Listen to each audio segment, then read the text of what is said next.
हर धर्म की अपनी अपनी मान्यताएं और प्रथाएं होती है जिसका उसके श्रद्धालु पालन करते हैं, लेकिन यह भी सच्चाई है कि हर धर्म में कुछ ऐसी कुप्रथाएं होती है जिनका इस्तेमाल करके रूढ़िवादी लोग कमजोर वर्ग का शोषण करते हैं। आज बात एक ऐसी ही कुप्रथा की करेंगे जो महिलाओं के लिए किसी शाप से कम नहीं है। इस्लाम धर्म में निकाह मुता की प्रथा की अक्सर आलोचना होती है, जिसमें शादी एक कॉन्ट्रैक्ट भर होती है। भारत में भी मुस्लिम महिलाओं ने 3 तलाक के बाद जिन प्रथाओं पर रोक लगाने की मांग कर रखी है उनमें निकाह मुता शामिल है। मुता शब्द का अर्थ होता है आनंद, मजा या फायदा, जो इस तरह की शादी के उद्देश्य पर और एक गहरा सवालिया निशान लगा देता है। मुता प्रथा कॉन्ट्रैक्ट मैरिज होती है, जिसको मजे के लिए की गई शादी भी कह सकते हैं। इस्लाम में वेश्यावृत्ति हराम मानी जाती है, जिसमें बेचने और खरीदने दोनों पर पाबंदी है। तो ये एक तरह की अय्याशी का जरिया है जिसकी इजाजत खुद इस्लाम देता है। वेश्यावृत्ति को मजहबी अनुमति दिलाने के लिए मुता निकाह को प्रचलित किया गया था। कुरान के 4 सूरा की 24वीं आयत में इसकी अनुमति दी गई है। यह प्रथा एक पुरुष और औरत को शादी के बंधन में बांधती तो है, लेकिन सिर्फ एक सीमित समय के लिए। कहा जाता है कि हजारों साल पहले पुरुष लंबी दूरी की यात्रा करते समय छोटी अवधि के लिए एक पत्नी को अपने साथ रखने के लिए इस प्रथा का इस्तेमाल करते थे। सुन्नी मुस्लिम निकाह मुता का पालन नहीं करते, लेकिन शियाओं में इसकी अनुमति है। ये निकाह 3 दिन, 3 माह अथवा 1 साल के लिए होता है। इसमें पुरुष और औरत दोनों की रजामंदी ली जाती है और मेहर के वक्त रकम दी जाती है। एक बार टाइम निश्चित होने के बाद इसको बदला नहीं जा सकता। साधारण शादी में मेहर की रकम के लिए औरत हक जता सकती है, मगर इसमें नहीं। समय पूरा होने के बाद निकाह खुद ही खत्म हो जाता है। शादी का समय पूरा हो जाने पर औरत का जीवन सामान्य नहीं हो पाता। उससे इद्दत की रस्म पूरी करनी पड़ती है।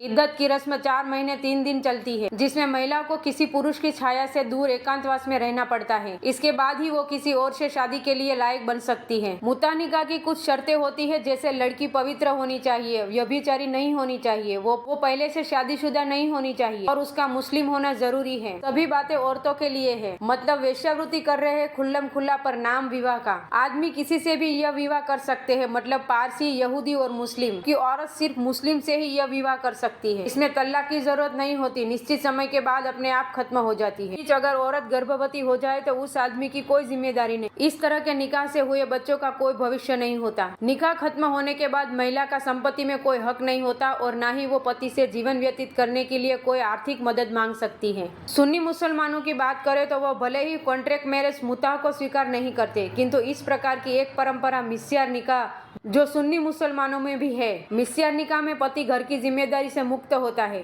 अर्थात उसे पत्नी की जीविका, साथ रहने की शर्तें आदि से मुक्ति मिल जाती है। मुता निकाह पर 2016 में लिचेस नाम की एक शॉर्ट फिल्म बन चुकी है। मुस्लिम लड़कियों की खरीद पर 1982 में बाजार फिल्म बनी है। अरब और ईरान में ऊंची डिग्रियां लेने के बाद विशेष किस्म के लिबास में हिंदुस्तान में अपना ज्ञान बांटते और समाज सुधार का दावा करते मौलाओं ने कभी भी मुता निकाह को समाप्त करने की कोई पहल नहीं की, चाहे हलाला का सवाल हो या फिर मुताह का। इस पर चुप्पी लगाकर अल्लाह का फरमान बताने वाले शिया और सुन्नी मौलाना जहां खेमाबंद बने रहे, वही किसी सरकार ने भी मुताह के शिकार महिलाओं की तकलीफ नहीं समझी। हैदराबाद में आज भी काफी संख्या में अरबी, सुडानी, यमनी, ओमानी और कभी कभी मुंबई के लोग भी मुताह निकाह के लिए आते हैं। वे कभी कभी तो चंद घंटों के लिए निकाह करते हैं, उसके बाद महिला को छोड़कर चले जाते हैं। हैदराबाद की सामाजिक कार्यकर्ता जमीला निशाद का कहना है कि ऐसे लोग धर्म के नाम पर गरीबी का फायदा उठाकर लड़कियों को यौन दासी बनाते हैं। इसमें तो जब एक बार लड़की फंस जाती है तो उसकी शादी कभी नहीं होती, फिर उसे मुता ही बोलते हैं। जैसे जैसे उसकी जवानी ढलती है उसके पैसे घटते जाते हैं। यहाँ तक होता है कि कई औरतों को सिर्फ खाने कपड़े पर रखा जाता है, उनका यौन शोषण किया जाता है और साथ साथ वह नौकरानी की तरह घर का काम भी करती है। इराक की सबसे पवित्र जगह बगदाद और करबला में कुछ मौलवी मासूम बच्चियों को यौन शोषण की एक गोपनीय दुनिया चलाते हैं। मौलवी कमजोर लड़कियों को पहले इसके लिए तैयार करते हैं, फिर उसकी दलाली करते हैं, जिसे निकाह मुता के नाम से जाना जाता है। मौलवी इस निकाह मुता के लिए महज 9 साल की लड़कियां तक मुहैया कराने को तत्पर थे। वही कुछ ने इससे भी कम उम्र की लड़कियां देने की पेशकश भी की। इस डॉक्यूमेंट्री को देखने से पता चलता है कि मौलवी दलाल के रूप में काम करते हैं। सितंबर 2017 हैदराबाद में पुलिस ने एक बड़े अरबी विवाह रैकेट का खुलासा करते हुए ओमान और कतर के 8 बुजुर्ग नागरिक और 3 मौलवियों को गिरफ्तार किया था। रैकेट के शिकार में नाबालिग लड़कियां भी शामिल थी। गिरफ्तार किए गए मौलवियों में मुंबई के मुख्य काजी फरीद अहमद खान शामिल थे और ये सब इसी इस्लामी विवाह प्रथा के नाम पर भारत में नाबालिग बच्चियों का यौन शोषण करने आए थे। बूढ़े अरब वासी न केवल नाबालिग हैदराबादी लड़कियों से विवाह करते हैं, बल्कि एक बार में एक से अधिक नाबालिग लड़कियों से विवाह कर डालते हैं। इस घटिया काम के लिए अरबवासी बेहद कम उम्र की बच्चियों को प्राथमिकता देते हैं। मुता निकाह के बचाव में एक तर्क दिया जाता है कि भारतीय कानून लिव इन रिलेशनशिप को गैर कानूनी नहीं मानता, तो मुता को गैर कानूनी कैसे घोषित किया जा सकता है। इसी बात पर लोगों द्वारा एक और तर्क यह भी दिया जाता है कि लिव इन में रहने पर दोनों साथियों में किसी को भी दूसरे को पैसे देने की आवश्यकता नहीं पड़ती। पैसे के बदले शारीरिक संबंध बनाना एक प्रकार से देह व्यापार ही है। अरब के बहुत से पैसे वाले शेख भारत के हैदराबाद और मुंबई आदि क्षेत्र में मात्र अय्याशी करने के लिए मुता निकाह करने आते हैं, और वे लोग जिनकी धार्मिक भावनाएं वंदे मातरम गाने से आहत होती है, वह पैसे लेकर अपनी लड़कियों का मुता निकाह अरब के शेखों से कराते हैं और उनकी अय्याशी का पूरा इंतजाम करते हैं। इसमें मौलवी भी खबर रखते हैं कि किसकी घर की लड़की शयानी हो गई है और किसके घर का लड़का लौटने वाला है। वे इसमें बिचौलिए की भूमिका निभाते हैं। ये सब मसले कभी नहीं उठते, क्योंकि मुस्लिम समुदाय को भी इस पर बात करने में शर्म आती है। इसे सिर्फ महिलाएं झेलती हैं। जहाँ ये शर्म का विषय होना चाहिए, वही इन शादियों को जायज बताते हुए उस समय हैदराबाद के मुसलमानों की प्रमुख पार्टी के पार्टी अध्यक्ष सुल्तान सलाहुद्दीन ओवैसी ने तो तब यहाँ तक कहा था कि आप इस बात से इनकार नहीं कर सकते कि ऐसी शादियों से अनेक परिवारों का भाग्य बदल गया है। शायद इस व्यवसाय का यह आडंबर इसका सबसे बुरा पक्ष है। एक सऊदी धर्मशास्त्री ने तो उस समय इस प्रथा को इस्लाम का अंग बताते हुए कहा कि जो भी इसे समाप्त करने की बात करता है वह काफिर है।